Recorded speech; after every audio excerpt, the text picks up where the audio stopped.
이게 여러분들이 참 그렇다 이런 분도 계실 거고, 글쎄 주의 손이 함께 했는지 뭐 내가 열심히 살았는지 모르겠다 뭐 그런 분도 계실 텐데, 우리가 해가 떴는지 달이 뜨는지 몰라도 정신없이 살아도 해는 뜨고 달이 뜨는 것처럼 주의 손이 함께하는 그런 한 해로 저와 여러분 인도하셨습니다. 오늘 이 한 주간 이 한 해를 마무리하는 이 마지막 주일이 송년 주일이 되겠는데, 오늘 그래서 말씀의 제목이 오늘 사무엘상 끝부분이 사울이 자기만 실패하는 게 아니라 그 후대까지 완전히 실패하는 이런 모습을 보면서 이 실패 앞에 다윗은 이 실패를 새로운 시작으로 출발점으로 삼았던 사람이 다윗이 아닌가.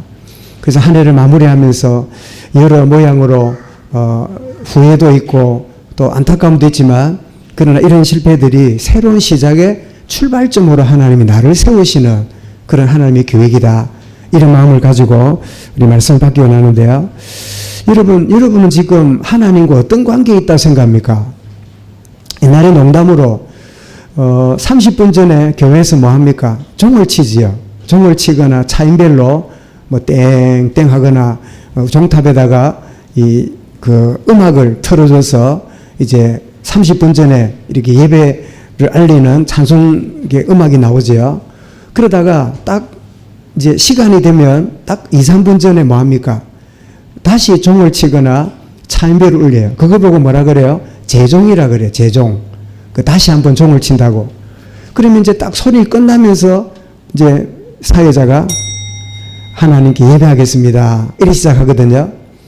그런데 교인들 중에 보면 첫 종을 쳤을 때 들어와서 예배 준비하는 사람이 있고, 이 소리가 나고 나서 허겁지겁 보는 사람이 있어서 그 부흥 강사가 뭐랬냐, 두 번째 종소리 듣고 오는 교인들은 하나님하고 재종간이다, 이런 표현을 했어요. 그럼 무슨 말인가 어릴 때 잘 몰라요. 재종이 뭐지요? 부모 자식 간도 아니고 그냥 친척일 뿐이라. 막 그거는 그냥 하나의 표현일 뿐이겠지만 일리는 있겠다. 그죠? 여러분 사랑하는 사람을 만나겠다고 약속을 하면 특별한 일 없으면 빨리 갈까요? 꿈을 대고 갈까요? 빨리 가고 싶겠지요. 여러분 편지가, 여러분이 기대하는 편지가 오면 빨리 뜯어보고 싶을까요? 잠자고 내일 뜯어보지 뭐 그럴까요? 잠자기 전에 뜯어보겠지요. 여러분 지금 하나님과 나의 관계가 어떻습니까? 우리는 신앙생활을 내가 주님을 위하여 하나님을 위하여 그렇게 살기 전에 하나님과의 관계를 먼저 확인하는 게 제일 중요해요. 하나님과의 관계가 확인 안 되면서 열심히 봉사하고 헌신하면 나중에 결과가 어떤지 압니까? 나중에는 번아웃, 그냥 막 퍼져버려요. 아무리 뭐 애를 써도 뭐 아무 소용도 없고, 내가 이렇게 하면 하나님이 복을 줄 줄 알았더니 되는 것도 없고, 이런 식으로 생각하는 경우들이 얼마나 많아요. 하나님과의 관계를 여러분 확인하는 가운데 새롭게 여러분 한 해를 맞아야 되겠는데, 여러분 그렇다면 주로 보면 세 종류입니다. 하나는 구원받았는데 구원받은 그 자리에 그냥 머물러 있는 거예요. 나는 구원받아 하나님 자녀다. 너가 뭐라 하나 그래. 나는 구원받아 하나님 자녀다. 그런데 그 자리에 늘 머물러 있는, 구원은 받았지만 영적 성장이 안 되는 그런 자리에 머물러 있는, 말하자면 하나님은 멀리 계시고 어느 날 죽으면 내가 천국 갈 거지 뭐, 이런 수준에 머물러 있는 하나님과의 관계가 있어요. 히브리 5장 12절에 보니까 영적인 유아 상태라고 말하고 있고, 베드로전서 2장 2절에 보면 갓난아이 같은 수준이라 그러고, 마태 13장 20절 21절에 보면 즉시 말씀을 기쁨으로 받으나 말씀으로 인하여 찾아오는 환난과 핍박 때문에 넘어지는 자라. 구원을 받았기 때문에 말씀은 달게 받아요. 그런데 바로 말씀 순종하고 갈라다 보니 어림이 오잖아요. 그러면 그것 때문에 그냥 넘어지는, 늘 어린아이처럼.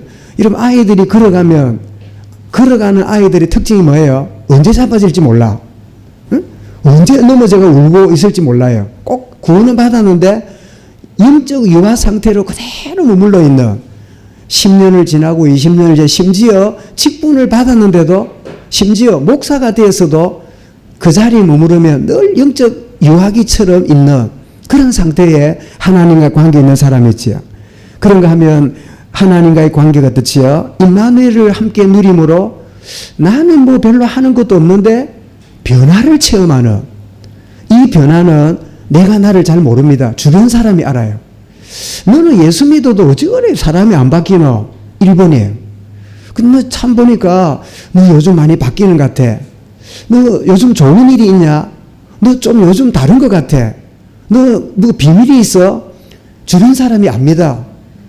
사람만 아는 게 아니라 여러분 집에 있는 애완동물도 알아요. 한 번씩 여러분 보고 어떻게 해요? 짖습니다. 낯선 사람인 줄 알고. 변화가 일어나니까 집에서 키우던 애완동물도 여러분을 낯설게 쳐다봅니다. 이렇게 여러분 주님과 함께함으로 변화를 체험하는 마태복음 18장에 있지는 뭐라고요?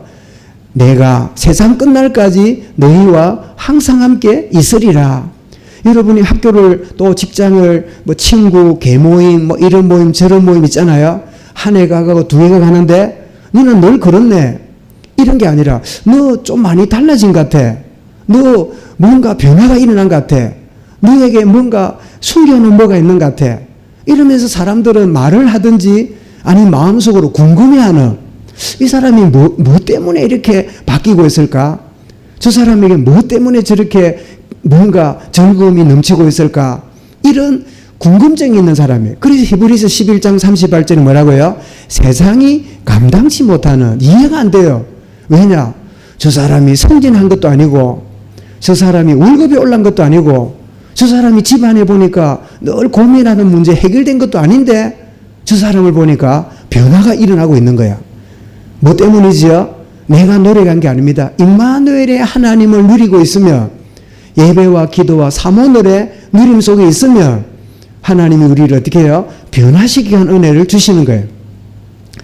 지난주가 우리 랩런드데이인데 우리 이제 청년 하나와 같이 그 차를 타고 오다가 그 유명한 콩나물국밥을 같이 먹고 이제 이랬는데 그러는 거예요. 직장 생활한 지 이제 1년 채는 안 돼도 있는데 같이 있던 동료가 자기를 보고 그러더래요. 너 그 예수 믿는 줄 아는데, 너 교회 나가는 줄 아는데 나보고 전도 좀 해야 되는 거 아니야? 이러더라네. 그 본인이 너무 당황해가지고, 왜냐하니까 기도하고 함부로 말하면, 왜냐하면 지나가는 사람 같으면 전도하고 뭐 영접하다 나는 지나면 되는데 계속 머물러 있는 사람에게 뭐 이렇게 결정적인 카드를 던졌는데 이 안 되면 뻘쭘해지잖아요. 그래서 우리가 늘 관계 속에 있는 가족이나 동료들한테는 전도를 쉽게 못 하잖아요. 계속 영향을 주고 있다가 있었는데 오히려 그 친구가 너 이쯤 되면 내한테 전도해야 되는 거 아니야? 이 소리를 듣고 너무 당황했노라고. 여러분이 하나님과 함께 있으면 여러분 주변에도 그런 말을 들을 줄 믿으시기 바랍니다. 오늘 아침에 이렇게 이제 그 엘리베이터를 타고 내려와서 이제 주차장에 차를 타고 오려고 엘리베이터 딱 탔더니 나이가 한 60 중반이나 정도 되는 부부가 이렇게 뚝 탔어요. 그 눈치를 딱 보니까 이 어디 뭐 볼일 보러 가는지 아니면 뭐 결혼식을 가는지 좀 그런 분위기죠. 꾸미긴 했는데 그 손에는 가방을 든 게 없어. 그 말은 뭐지요? 이제 어디 뭐 간단 말이지요. 그런데 모르는 척하고 혹시 교회 가십니까? 이렇게 물어봤어요. 이러니까 이분들이 굉장히 놀라면서 아닌데요. 내가 알고 물었을까 모르고 물었을까? 알면서. 그래 한마디 던져놓으면 저 사람 생각하겠지요.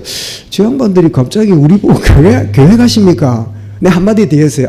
이 시간에는 보통 보면 교회 가는 시간이라서 내가 물어봤습니다. 이러고는 나왔어요. 그러다 우리는 딸한테 물어봐서 내가 왜 그 말 하는지 아냐? 이러니까 이 딸도 눈치가 있어요. 전도하려고 그랬지요. 그래, 그렇지. 지금 당장 아니라도 교회 가십니까? 이 시간 되면 보통 교회 가는 분들이 엘리베이터를 타는데요. 요래 던져놨거든. 다음에 만나면, 지난번에 안 가더만 이제는 갑니까? 이래 물어볼 거라. 그럼 왜 자꾸 묻습니까? 왜 그럴 겁니다. 보니까 아주머니 그 얼굴이 보니까 관상이 예수 믿을 관상 같습니다. 와, 이 불신자들은 관상 이러면 엄청 여러분 흥미를 갖습니다. 뭐, 그까지는 가기 힘들겠지만 손금 좀 볼까요? 예수 믿을 팔자네. 그럼 목사님 그러면 그 사람이 예수 안 믿고 그렇다면 어쩔 겁니까? 우리는 모를 일이라. 우리는 어쨌든 간에 막 복음적인 이야기 하면 누가 책임져요? 하나님이 책임지거든. 여러분, 임마누엘을 함께 하심으로 내가 변화되어지고 새롭게 되어지는 축복을 누리는 것은 하나님과의 긴밀한 관계가 있기 때문에 가능한 거예요. 더 나아가서 그 정도가 아닙니다. 하나님과 함께하는 그 자리에 주님과 함께하는 그런 정도가 아니라 더 나아가서 어떻게 해요? 하나님이 주신 언약을 말씀을 언약으로 딱 붙들므로 모든 삶 속에서 응답을 누리는 인생이 되는 것. 이것이 바로 하나님과의 긴밀한 관계를 누리는 겁니다. 다윗은 뭐라고요? 여호와는 나의 목자시니 내게 부족함이 없습니다. 그래 놓고 뭐라 그럽니까? 푸른 초장으로 맑은 시냇 물가로 나를 인도하시리다. 여러분, 올 한 해를 하나님이 그렇게 인도하신 부분 있지요? 그런데 다윗은 또 다른 말합니다. 내가 사망의 음침한 골짜기에 거할지라도, 아니 부족함이 없이 인도하는 목자가 왜 나를 사망의 음침한 골짜기로 인도합니까? 그런데 그것이 내게 상관이 없어요. 왜요? 내가 해를 두려워하지 않을 것은 주께서 나와 함께 하심입니다. 그래서 로마서 8장 28절에 바울은 뭐라고 고백하죠? 하나님을 사랑하는 자, 그 뜻대로 부르심을 입은 자들에게는 뭐라고요? 모든 것이 합력하여 선을 이루느니라. 여러분, 한 해 동안 여러분은 뭐 됐다 안 됐다, 뭐 이루어졌다 안 이루어졌다, 우리 생각이고 하나님이 모든 것을 합력하여 응답으로 인도하셨다. 이게 여러분 그냥이 아니라 이런 마음 깊이 고백되면 여러분 하나님과의 긴밀한 관계가 이루어지고 있는 그런 여러분 증거입니다.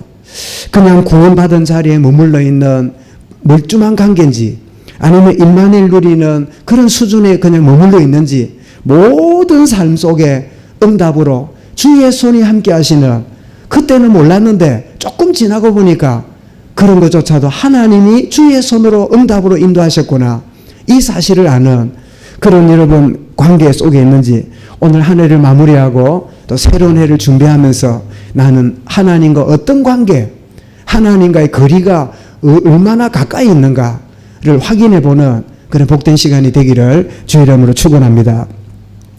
여러분, 본문은 사울의 생애가 한마디로 실패 인생이었다, 그 이야기를 해주는 게 본문의 내용이지요. 그런데 사울이 철저하게 실패하는 내용을 기록하는 게 그 성경 두꺼운 내용 속에 뭐라고 기록을 할까요?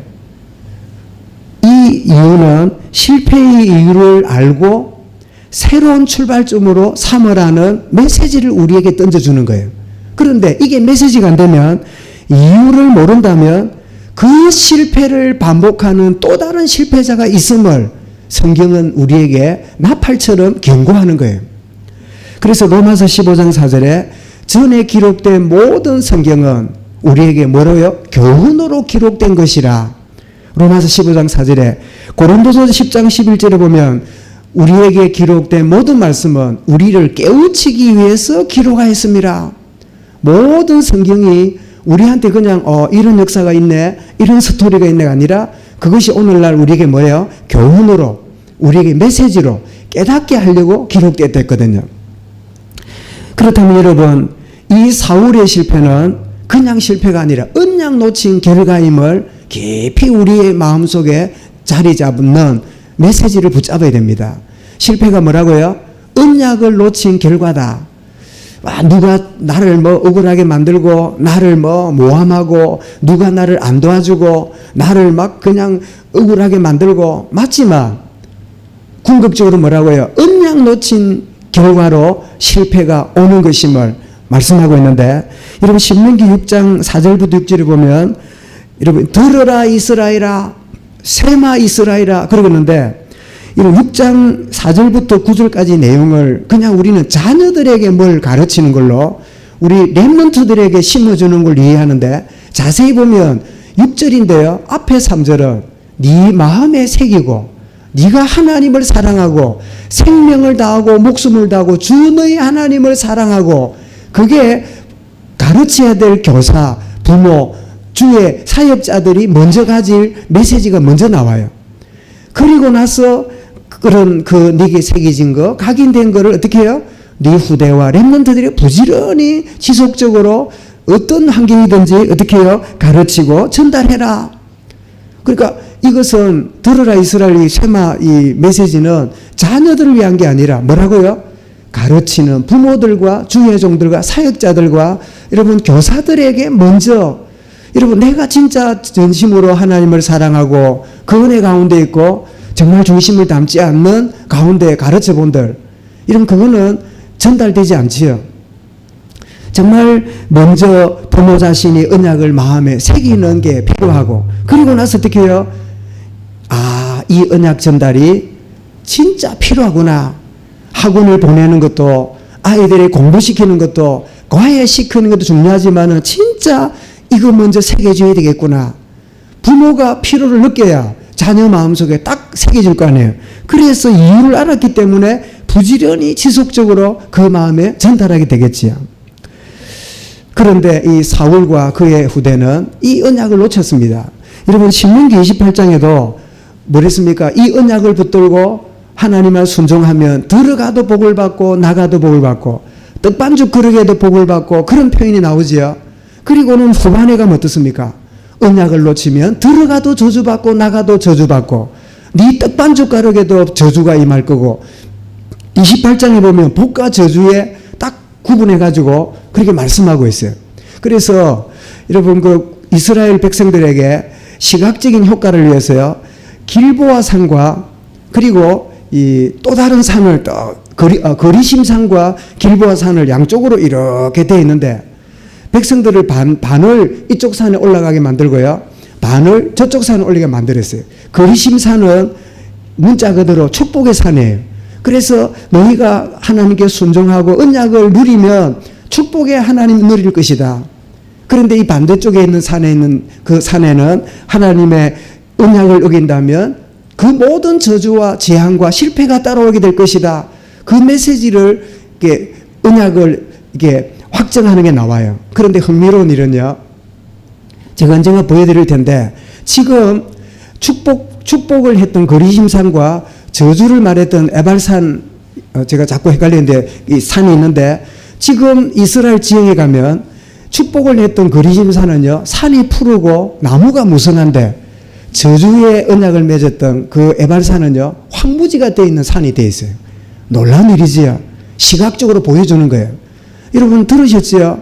왜 똑같은 여러분 이 식물을 심어놓고 막 너는 복되다, 너는 참 예쁘다, 너는 사랑스럽다 이렇게 한 식물하고 아이고 들어보라 이 추주보라 니 왜 그리 생겼냐 왜 태어났니 막 저주하는 그런 나무하고 나중에 봤더니 나무가 어떻다고요? 달라져. 그지? 똑같은 물인데도 두 컵을 갖다 놓고는 하나는 막 저주하는 물이 되고 하나는 축복하는 물이 되는데 나중에 보니까 축복한 물은요 늘 건강한 물이라 그런데 저주한 물은요 먹으니까 배탈이 나요. 그래서 한번 조사해 보니까 이 건강한 물은 무슨 몇 각수라고요? 육각수를 유지하는 정결한 물인데 막 저주받은 물은요 육각수가 다 깨져가지고 배탈 나는 물이라. 그래서 유럽에 어디 가면요 12사도 나무라는 12나무를 심어놓은 그런 있어요. 베드로 트리, 안드레 트리, 뭐 야고보 트리, 가르뉴다 트리, 트리란 나무란 말이죠. 12나무를 심어놨는데 놀랍게도요. CS 관리를 하는데 꼭 한 나무는 1년이 되기 전에 말라 죽어요. 그래서 좋은 거를 심어놓고 갖다 놓는데 또 1년 지나면 그것만 말라 죽어요. 그 나무가 무슨 나무일까요? 가르뉴다 나무라. 사람들이 베드로를 보고 나무를 보고 베드로 생각하고 야고보 요한 생각하고 그 생애를 생각하는데 가르뉴다 나무를 보면 사람들이 인상이 찌들까요? 일단 인상이 구겨지겠지요. 니는 나지 않으면 좋을 뻔했도다 그랬잖아요. 예수님 팔아먹은 가르뉴다. 이혼하지 나무가 뭐 귀가 있습니까? 뭐 코가 있습니까? 그런데도요 그 지나가는 관광객들이 가르뉴다 나무를 쳐다보고 막 욕을 하니까 그 나무가 말라 죽는 거예요. 그냥이 아니면 실제로. 여러분 정말 복과 저주의 중요한 메시지를 주었음에도 불구하고 사울은 그 중요한 언약을 놓쳐버리고 왕위 유지하는데 인생을 몰빵했던 사람이에요. 여러분 누가복음 그래서 23장 28절에 24장이 아니지요. 예루살렘의 딸들아 나를 위해 울지 말고 뭐라고요? 너희 자녀들을 위해 울어라. 여러분 언약을 놓친 사울은 이 언약을 놓쳤기 때문에 자기 후대에게 언약 전달하는데 정신이 없는 거예요. 여러분은 자녀에게 무엇을 주고 정말 눈물을 흘리고 기도합니까? 아이고, 우리 자녀가 시집이 돼야 될 건데, 아이고, 우리 자녀가 가정생활이 좋아야 될 건데, 그게 여러분이 간절한 소원입니까? 아니면 정말 하나님 언약 속에 우리 자녀들이 승리하기를 원합니다. 여러분 그 속에 다 들었어요. 그런데 우리는 잘못하면 언약은 놓쳐버리고 어쨌든 간에 뭐 이거 잘 되고 저거 잘 되고 그런 생각으로. 그러고 보니까 이제 우리 재민이가 이제 다음 주일 지나면 군대를 간다 안 합니까? 그래서 뭐 오늘 안 보인 다음 주까지는 한번 보고 이렇게 기도하고 군선교사를 파송해야 되겠는데, 그러고 보니까 저도 꼭 41년 전에 1977년에 10월 달에 저도 그 군대를 갔다 아닙니까? 군대를 갔는데 이제 제가 넷째 아들이잖아요. 그 보통 보면 아들 군대 가면 요즘 보니까 막 끝까지 따라간다면서 훈련소 앞에까지 가가지고 막 눈물 흘리고 막 이래갖고 이러는데 우리 집은 그런 거 없어. 버스 탔는데 잘 갔다 왔나? 나 기억도 안 해. 나는 갔다 올게요. 나는 어디 옆집에 놀러 간 줄 알았어. 왜냐면 군대가 막 그런 데인 줄 알았어요. 가보니 그런 건 아니라. 그러니까 아마 생각해, 진짜 우리 어머니도 무정, 우리 아버지는 어디 간지도 몰라. 왜냐면 뭐 하도 많이 가니까 뭐 둘째 가는 셋째 몰라. 내가 네 번째 가니까, 아버지는 내일 군대 가나 그 말도 없어. 그래가지고 제가 너는 뭐 군대를 혼자 갔다가 왔잖아요. 학교 갈 때도 손수건을 달아준다면서요. 코 흘리는 거. 옛날에는 뭐 손수건 이런 거 없어. 어제 입학했나? 그런 분위기라. 아이고, 입학한단다. 뭐, 책가방을 사고, 막. 물론 우리 다 50대 넘은 분들은 다 그래, 비슷했겠지만, 우리 집은 특별히 더 그랬어요. 아들 6이니까, 뭐, 낮에 어디 간지 몰라. 잘 때 6명 있으면 됐어. 응? 어디 돌아간지도 몰라. 하여튼 막, 딱 헤아려보고 6명 있으면 됐네. 안 잊어버렸네. 그래가지고 이제 다 우리 길을 안 잊어버리고 다 자랐어요. 그런데 문제는 뭐냐니까, 우리 어머니가 뭐라고 또 한마디 했냐니까, 늘 기도할 때 뭐라고요? 꺼져가는 등불도 끄지 않게 하시고, 상한 갈 때도 끄지 않게 하시고, 머리가 될 정 꼬리가 되지 않게 하시고, 어디 가든지 사랑받고, 뭐 이런 기도가 지금도 쟁쟁해요. 내가 이 한자 워낙 들어놓으니까. 나는 그때 그게 들을 때만 맨날 가던 소리, 우리 엄마의 가슴에는 이 레코드판이 있는 줄 알았어요. 계속 똑같은 기도라. 지금도 그러면 모르겠는데 막 계속 그래요.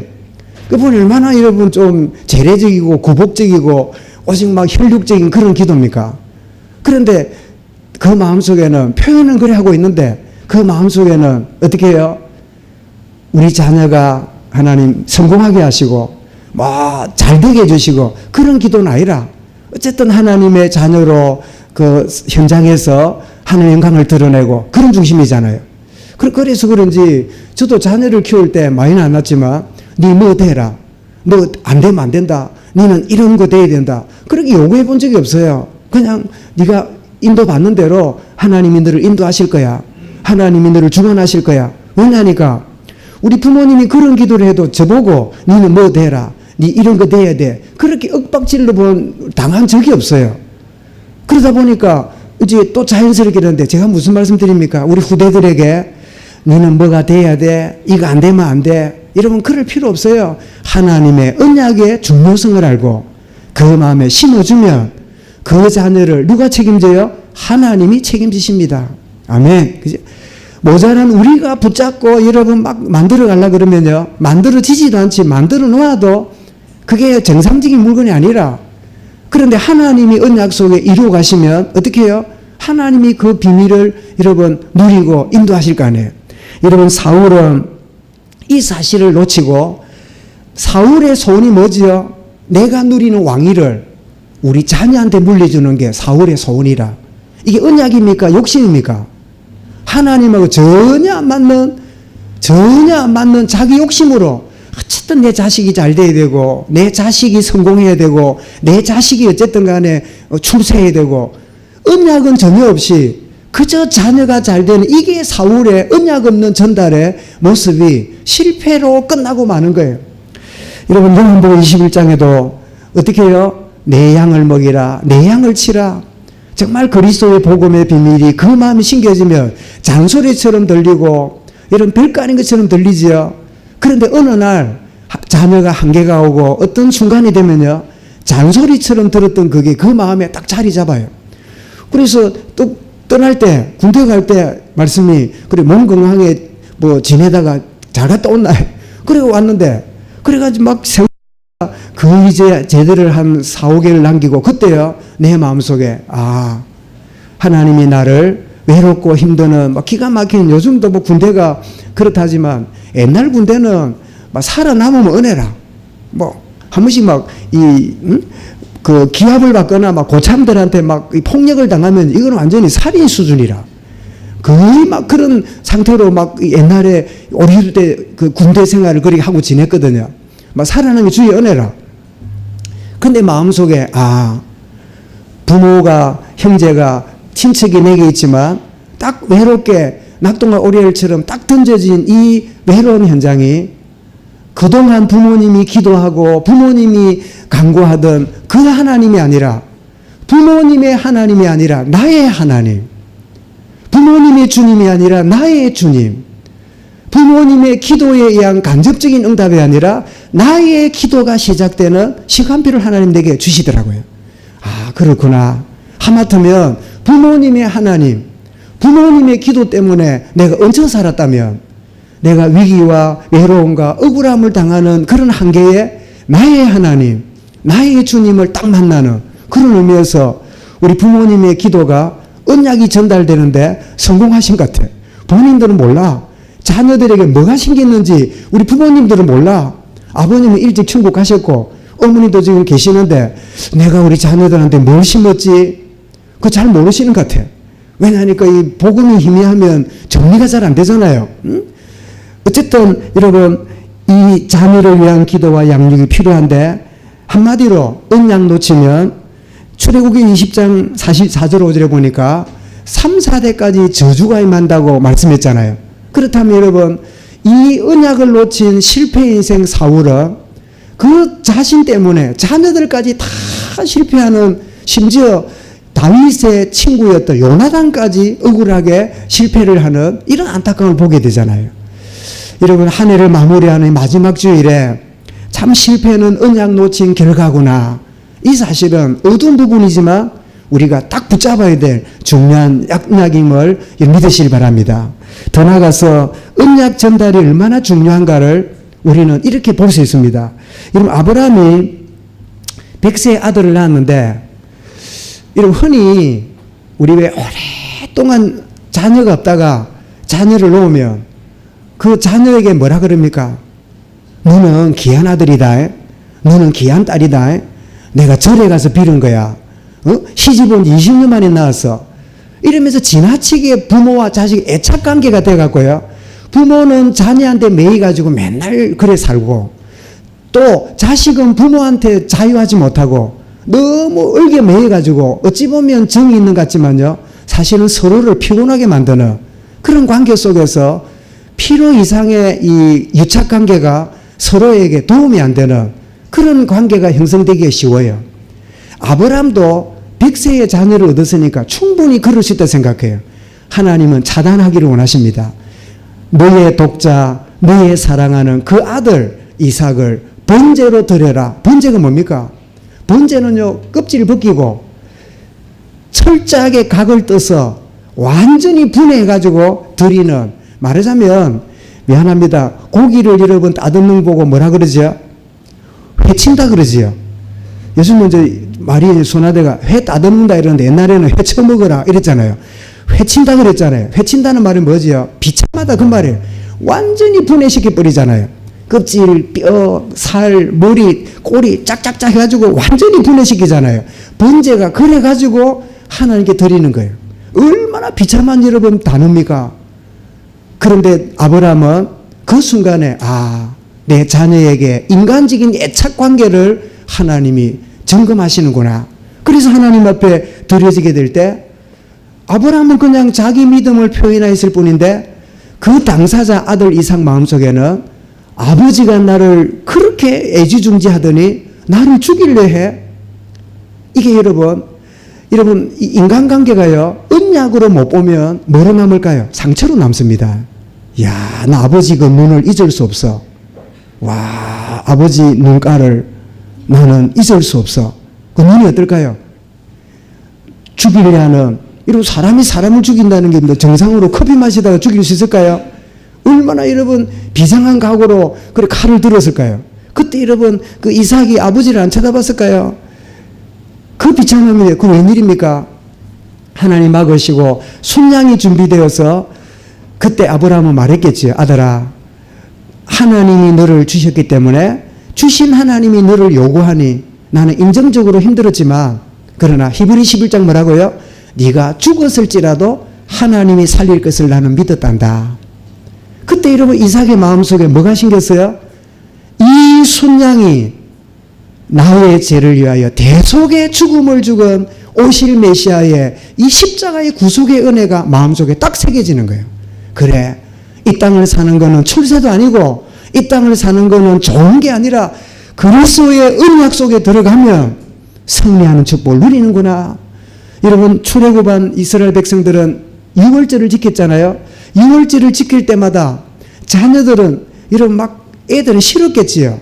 왜냐, 어제까지 같이 친구처럼 놀던 양을 잡아가지고 이렇게 막 피를 흘릴 때 엄마 아버지한테 물었겠지요. 엄마 왜 양을 죽여요? 아빠 왜 양을 그냥 껍질을 벗기고 막 이렇게 해요? 막 비참한 소리를 내고 막 피를 흘리는데, 그럴 때 아이 마음속에야 아니야, 엄마 아빠가 구원받은 거 이 피 언약으로 우리가 구원받은 거야. 하나님은 너희들에게 이것을 알게 하기 위해서 그 양을 죽여서 대속의 비밀을 알게 하시는 거야.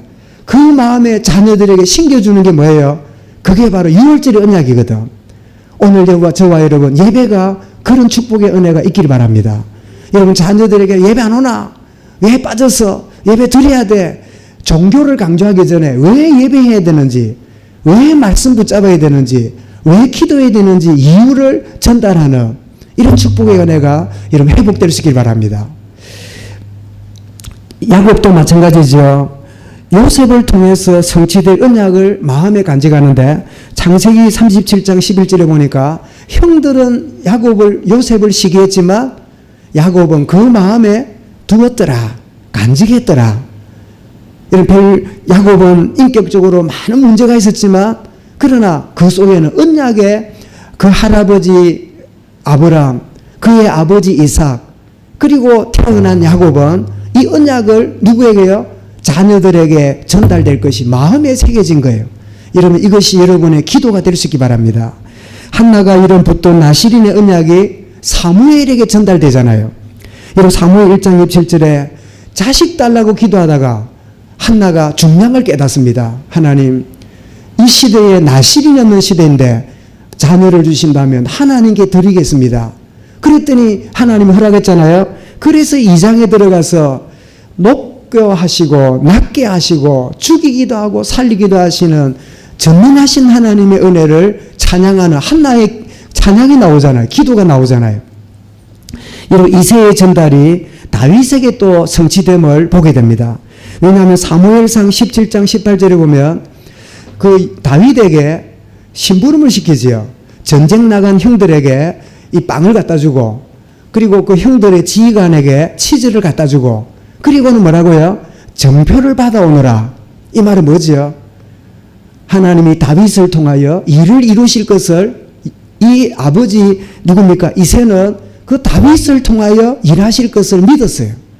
여러분 자녀를 통하여 하나님의 언약이 이루어질 것을 바라보는 여러분 될 수 있기를 바랍니다. 아이고, 막 세상적으로 잘 되고, 막 그냥 뭐 이러면 되고 저러면 되고, 또 반대로 왜 안 되지? 이게 여러분의 뭐 답답함이 아니라 이 언약이 우리 후대에게 전달됨을 보게 하여 주옵소서.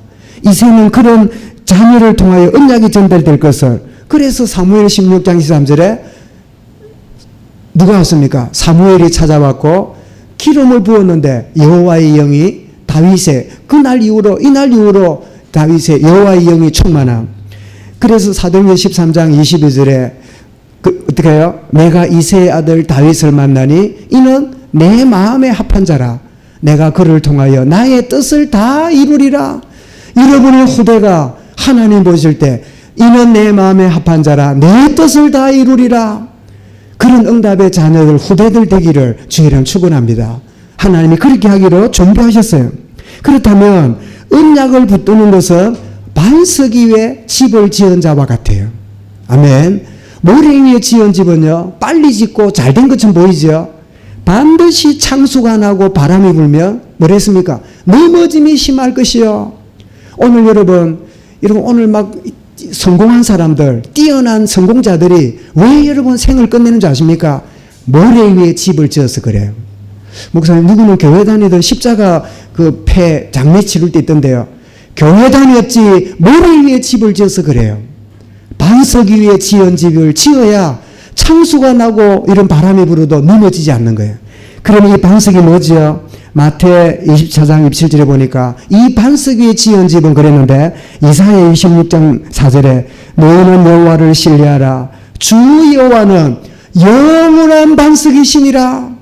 그리고 고린도전서 10장 4절에는 반석에서 샘물이 나서 마셨는데 곧 이 반석은 그리스도시니라. 사랑하는 여러분, 그리스도 위에 집을 짓는 것은 뭐라고? 언약 붙드는 자예요. 여러분, 먼저는 언약 놓친 인생은 실패 인생이고, 그리고 두 번째는 언약 여러분 중요한 분을 붙드는 거는 뭐라고요? 반석 위에 집을 짓는 거예요. 저와 여러분의 후대들이 반석 위에 지은 집 같은 언약 위에 승리할 수 있길 바랍니다.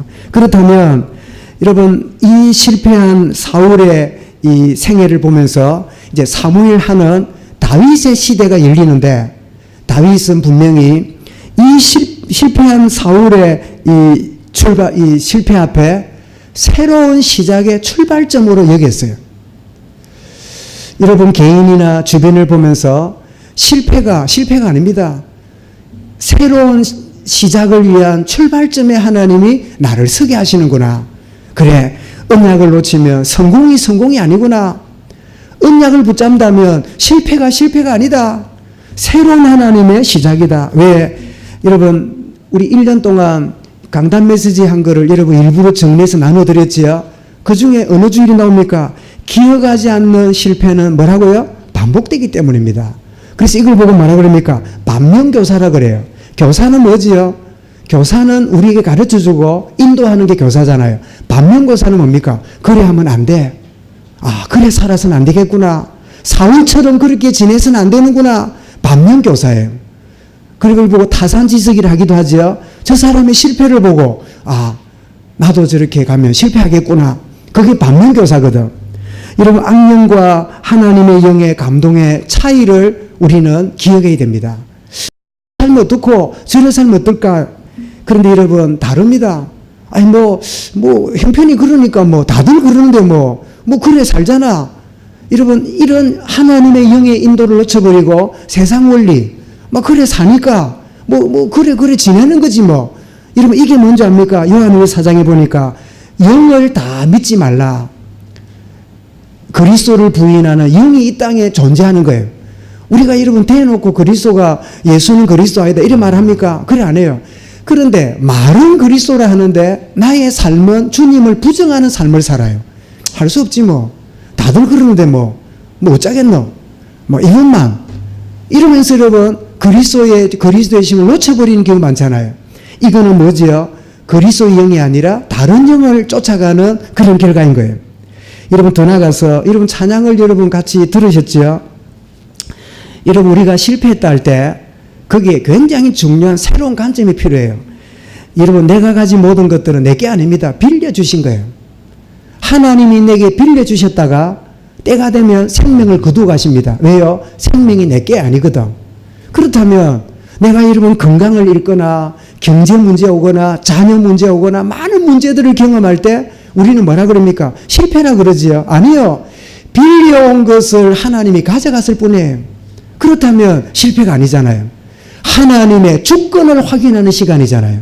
그래서 여러분 역대상 29장 14절에 모든 것이 주께로부터 왔으니 주께 드림이 마땅합니다. 혹시 여러분, 나는 왜 많이 못 가졌지? 왜 나는 건강하지 못하지? 왜 나는 이렇지? 저 사람은 저런데 우리는, 저 집안은, 저 아이들은, 우리 집 아이들은 천천만만해요. 하나님이 내게 빌려주셨을 뿐이에요. 그만큼 주셨을 뿐이에요. 근데 우리는 그걸 모르고 내 거라 생각하니까 뭐가 옵니까? 아이고 실패했네. 아이고 뭐가 안 되네. 아이고 큰일 났네. 내 거라 생각해, 내 거. 그래서 뭐 욥도 여러분 1장 21절에 뭐라고 배웁니까? 주신 자도 하나님이시여 가져가신 자도 하나님이시니 나는 실패했구나. 그렇습니까? 그게 우리잖아요.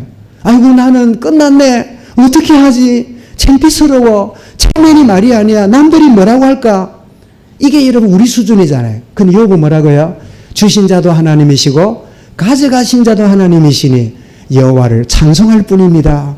빌려주신 것을 주인이 달라 하면 기꺼이 그래 내가 그만큼 쓴 것에도 감사한 일이야.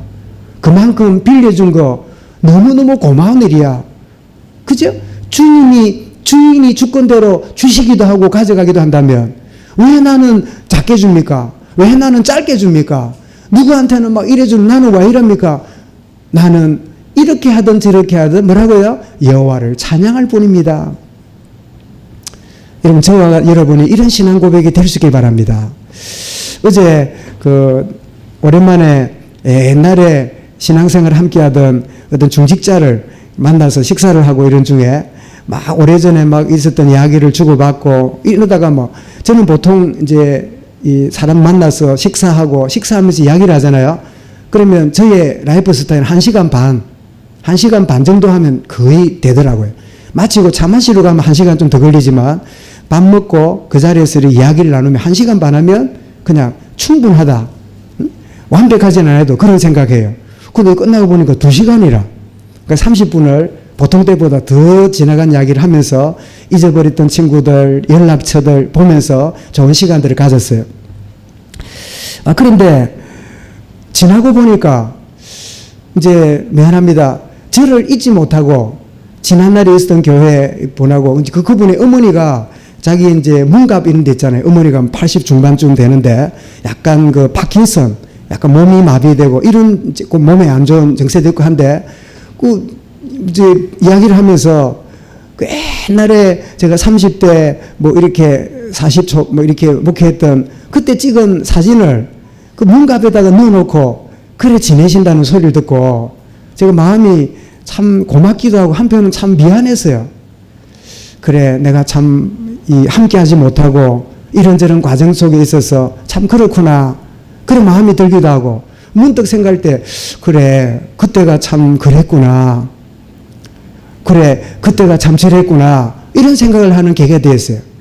근데 여러분 제 마음속에 이 메시지를 주신 다음에 그래 아니야 그때는 하나님이 그렇게 해주셨고 또 지금은 이렇게 주시는 거고 앞으로 어떻게 하나님이 주시기도 하고 가져가시기도 할지 하나님의 절대 주권이야.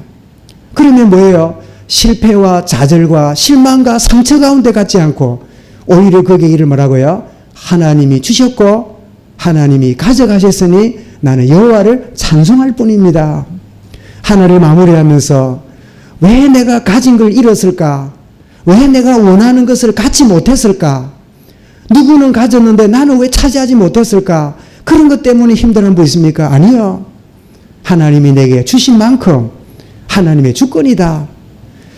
하나님이 나를 주셔도 빌려주시는 거지 내게 아니다. 나는 철저하게 하나님의 청지기로 나는 살아갈 뿐이다. 내가 얻었다고 하는 그거는 어떻습니까? 어느 순간까지만 빌려 쓰다가 어느 순간이 되면 내려놓아야 돼요. 요즘 여러분 그런 자연 생태 학자들 이야기를 듣지요. 그 이야기 듣는 중에 어떤 분이 그래요. 제가 매주 수요일 날 오후에 김해 지게를 가면 라디오를 틀으면 1시 반인가 2시 반인가에 보면 학자들을 불러내서 이러는데 이분이 막 이렇게 공부를 하고 하버드까지 나오고 이랬는데 이분이 생태학자인데 이분이 하는 말이 뭐냐 아는 이야기인데요. 우리가 지구를 지금 쓰는데 이거 빌려 쓴다는 거예요. 우리가 쓰다가 망하면 안 돼. 잘 보존해가지고 어떻게 해요? 후손들에게 물려줘야 될 빌려 쓰는 거지. 이게 우리 건 줄 알고 함부로 난개발을 하고 함부로 막 그냥 나무를 잘라내고 막 불태우고 막 우리 편리하다 하다가 어떻게 됩니까? 그래서 여러분 중국도 중국이지만 대한민국이 너무 빨리 산업화를 이루다 보니까 우리가 불행한 그래서 여러분 중국에서 미세먼지가 날아온다고 우리 핑계대잖아요. 근데 많은 경우는 우리 한국에서 일어나는 미세먼지가 더 많다네요. 중국에 있는 거는 미안합니다. 황토 가루기 때문에 황토 팩하고 비슷해. 그 물칠하면 황토 팩이라. 우리한테는 산업재해라. 여러분 산업재해에 고발당했는데 우리 창원공단 여러분 뉴스 들으셨지요? 창원공단에서 나오는 그 이 유해 물질이요 어마어마하다네. 창원 사는 분 탈출하시기 바랍니다. 거기다 오래 못 산다. 우리는 공단이니까 특별히 창원은 이렇게 분지잖아요. 갇혀 있잖아요. 산으로. 바다가 트인 데가 아니잖아요. 그 어마어마한 그 유해 물질이 굉장히 일어난다네요. 우리는 눈치는 챘지만 이분의 그게 이제 근거가 드러났잖아요. 여러분 모든 게 뭐라고요? 하나님 내게 빌려주신 거예요. 나는 왜 건강을 하나 오래 사고 싶어서 아니에요. 하나님 나의 나 되면 주님의 은혜입니다. 내가 잃어버렸고 놓쳐버렸고 그것 때문에 내가 실망하고 있는 아니다. 하나님이 빌려주셨다는 걸 잊어버리겠구나. 혹시 여러분 가족을 원망하는 분 있습니까? 당신이 그때 말이야 그 내 말 들었으면 안 될 건데 내 말 안 들어가 빚보증 써가지고 쪽박 찼잖아. 없어요 그런 것도. 하나님이 빌려주신 만큼 그렇게 썼을 뿐이에요. 우리가 정말 여러분 복음은 모든 지난 날을 재해석하는 겁니다. 복음의 관점은 적용이 달라지는 겁니다.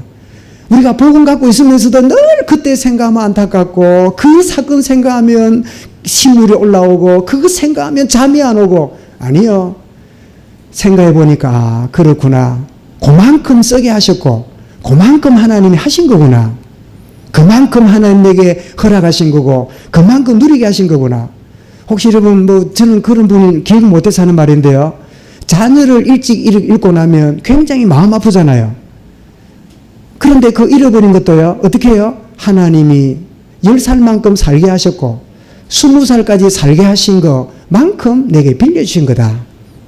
그렇게 깨달아진다면 자녀 잃은 안타까움에서 해방받게 돼요. 지금 우리 말씀드리고 아래 지난데 갔잖아요. 그 고등학교 때 짝지였던 그 친구가 나는 그렇게 믿음인 줄 알았지만 그렇게 깊은 영성과 그 새 가족을 관리하는 그런 참 좋은 멘토가 된 거를 몰랐는데 이유가 뭐랍니까? 하나는 소사장으로 기업을 했는데 보증을 잘못 써가지고 완전히 쪽박을 차고 있을 집까지 다 날아가는 그런 큰 경제적인 위기를 만났고 조금 회복이 되는가 했더니 20 중반에 딸을 잃어버리는 그런 두 분의 뭐 다른 건 모르겠는데 위기를 만났는데 여러분 놀랍지요? 이것이요 그 친구를 하나님의 사람으로 바꿔놨어요. 주신 자도 하나님이시고 가져가신 자도 하나님이시라는 철저하게 빌려주신 거. 여러분 찬양 여러분 한번 다시 한번 들어보시기 바랍니다. 빌려준 건데 내 건 줄 알다 보니까 욕심이 생기고 잃어버리니까 너무 아깝고 너무 원통하고 이렇게 작동했던 인간을 막 욕하고 그러면서 우리는 살잖아요. 하나님이 내게 철저하게 빌려주셨다가 철저하게 하나님의 소유로 관리해 가시는 이 사실을 안다면 우리는 많은 부분으로부터 자유하게 되고 사람들을 이런 보는 관점도 달라지게 되고 그래 형들이 나를 팔았기 때문에 아버지의 사랑을 빼앗기게 하는 철천지 원수가 형들이구나. 아니요.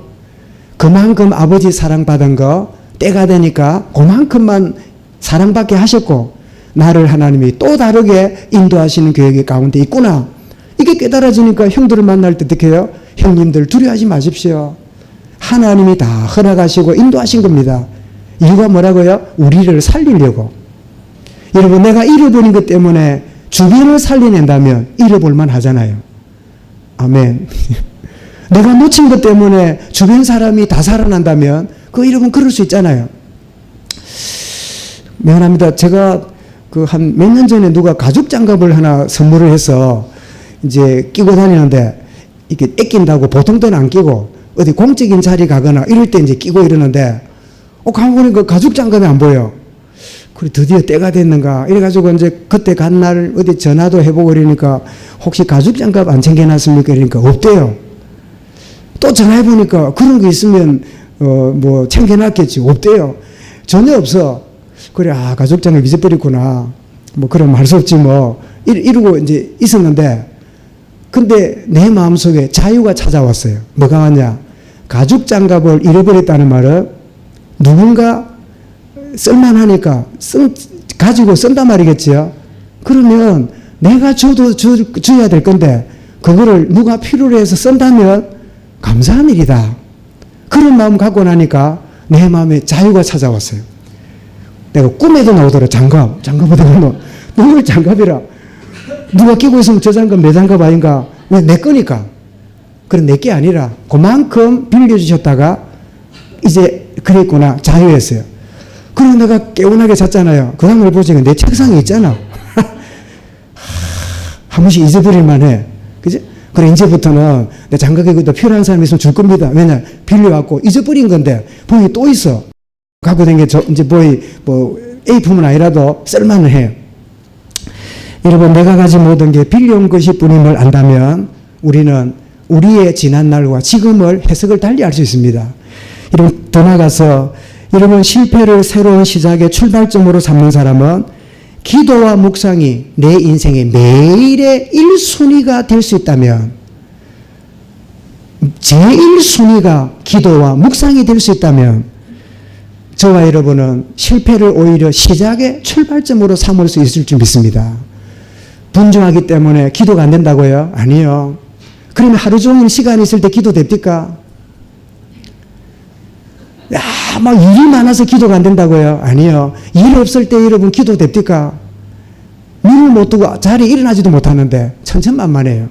문제는 뭐예요? 내 영적으로 깨어있지 못하니까 분주함이 핑계가 되고 하루 여유 있는 것이 안일에 빠지고 그런 자리에 들어가는 거예요. 여러분, 정말 기도와 묵상이 매일 1순위가 되어진다면 우리의 인생의 나침판입니다. 여러분, 낯선 길을 갈 때, 운전해 갈 때 뭐합니까? 꼭 내비게이션에다가 목적지를 찍어서 갑니다. 모르는 길을 여러분 무조건 낯습니까? 그런 사람 아무도 없잖아요. 여러분, 한 번도 살아가 보지 못한 미래의 우리 앞날이 우리 앞에 기다리고 있는데 어떻게 출발합니까? 여러분, 기도와 묵상이 여러분의 인생의 매일 1순위가 될 수 있기 바랍니다. 여러분, 잠깐 주님을 바라더라도 주님, 오늘 하루를 인도하여 주옵소서. 주님, 나는 무지하고 과거에 묶여서 오늘을 살아가길 잘하는데 새로운 하나님의 인도를 보게 하여 주옵소서. 실패를 할지라도 새로운 출발점에 내가 서 있기 원합니다. 여러분, 이런 고백이 저와 여러분의 고백이 되기 바랍니다. 그래서 응답도 실패도 응답을 위한 새로운 출발일 뿐이에요. 시편 51편에 실패한 다윗이 하나님 앞에 나를 회복시켜 주사 증인으로 서기 원합니다. 여러분, 바울도 사도행전 19장에 엄청난 에베소에 큰 역사 일어났잖아요. 보통 여러분 역사 일어나면 그게 안주하고 싶잖아요. 됐다 하고 그게 이제 앉아있고 싶잖아요. 바울은 뭐라 그럽니까? 로마도 보아야 하리라. 여러분, 실패도 응답도 새로운 출발점의 시작일 뿐입니다. 여러분, 실패 때문에 묶여있지도 말고 성공한 것 때문에 안주하지도 말고 여러분, 새로운 시작의 출발점에 하나님이 나를 세우셨다. 이 믿음이 저와 여러분의 고백이 될 수 있기 바랍니다. 결론입니다. 여러분, 지난날의 실패 혹은 성공이 나에게 여러분 어떻게 보입니까? 여러분, 오직 그리스도 하나님 나라 성령 충만을 누려야 될 이유로 여러분에게 자리 잡기 바랍니다. 그래, 늘 들었던 이야기가 그냥이 아니구나. 진짜 오직이 안 되면 안 되겠구나. 이걸 발견하는 기회가 된다면 저와 여러분 새로운 출발을 하게 되는 겁니다. 더 나아가서 여러분, 실패가 새로운 시작을 하는 출발점임을 확신하는 것이 복음적인 관점이에요. 우리가 복음을 못 누리면 율법의 정죄 속에 들어가요. 내가 잘못해가지고, 아이고 내 때문에, 아니면 누구 때문에, 뭐 때문에, 그러면서요 과거에 묶여가지고 출발이 안 돼요. 그래서 고린도전 17절에 뭐라고요? 누구든지 그리스도 안에 있으면 새로운 피조물이라. 이전 것은 지나갔으니 보라 새 것이 되었도다. 새로운 출발점에 네가 서슴을 알아라, 그 말이지요. 이런 받은 응답조차도 머물지 말고 뭐라고요? 다음을 위한 발판이 되어야 돼요. 로마도 보아야 하리라. 이런 마지막으로 여러분, 이 본문이 다윗에게 어떻게 작동되었는가 설명 안 하죠. 그런데 우리는 사실은요 26장 10절에서 다윗은 이 결과를 미리 보았음을 보게 돼요. 자, 여러분, 사무엘상 26장 10절을 한번 찾아보겠습니다. 자, 사무엘상 26장 우리 9절 10절 보는 게 좋겠네요. 사무엘상 26장 9절을 먼저 읽어볼까요? 시작. 다윗이 아비새에게 이르되 죽이지 말라. 누구든지 손을 들어 여호와의 기름 부음 받은 자를 치면 죄가 없겠느냐 하고, 자, 그 다음에 10절입니다. 자, 읽습니다. 다윗이 또 이르되 여호와께서 살아계심을 두고 맹세하노니 여호와께서 그를 치시리니 혹은 죽을 날이 이르거니와 또는 전장에 나가서 망하리라. 31장의 사건이 우연이 아닙니다. 언약의 사람에게는요, 하나님의 완벽한 손길이 있습니다. 우리가 이런 원한을 품고 우리가 저주할 필요 없어요. 복을 빌면 돼요. 내가 기름 부은 종을 내가 손으로 치는 죄를 범치 아니하리라. 그 사람 잘못 때문에 나도 잘못할 거 없어요. 말도 생각조차도 아니야. 그 사람 복을 받아야 돼. 왜냐? 하나님이 그를 치시리니 혹은 전장에서 죽으리라. 여러분 31장의 이 결과가 소름 끼치지 않습니까? 여러분 언약의 약속을 붙들면 새로운 시작의 출발점이 돼요. 그래서 다윗은 그래, 언약 놓치면 실패하는 인생이 되는구나. 그렇다면 이 실패라는 이 사실 앞에 언약 붙들고 새롭게 출발해야 되겠구나. 여러분 한 해를 마무리하고 새해를 시작하면서 이런 중심의 마음을 가지고 새롭게 출발하는 로마도 보아야 하리라. 실패든 성공이든 다음을 보는 축복의 은혜의 길을 주의 이름으로 축원합니다. 하나님 감사합니다. 이 시간도 우리에게 사울과 그 후대가 철저하게 실패하고 무너진 이유가 무엇인지, 또 우리가 가질 언약과 후대들에게 무엇을 전달해야 될지, 실패가 새로운 시작의 출발점에 선 것이 맞다면 우리가 붙잡아야 될 언약이 무엇인지를 한 해를 마무리하는 이 마지막 주일에 말씀해 주신 것 감사합니다. 하나님, 이 시간에 사람의 소리로 듣지 아니하고 하나님의 음성 듣는 이 시간 되게 하여 주옵소서. 이 말씀이 우리에게 구체적으로 적용되며 새롭게 시작하는 출발점에 서서 새로운 해를 맞이하는 우리 모든 성도들, 특별히 후대들, 렘넌트들 되게 하여 주시옵소서. 주 예수 그리스도 이름으로 기도드리옵나이다. 아멘.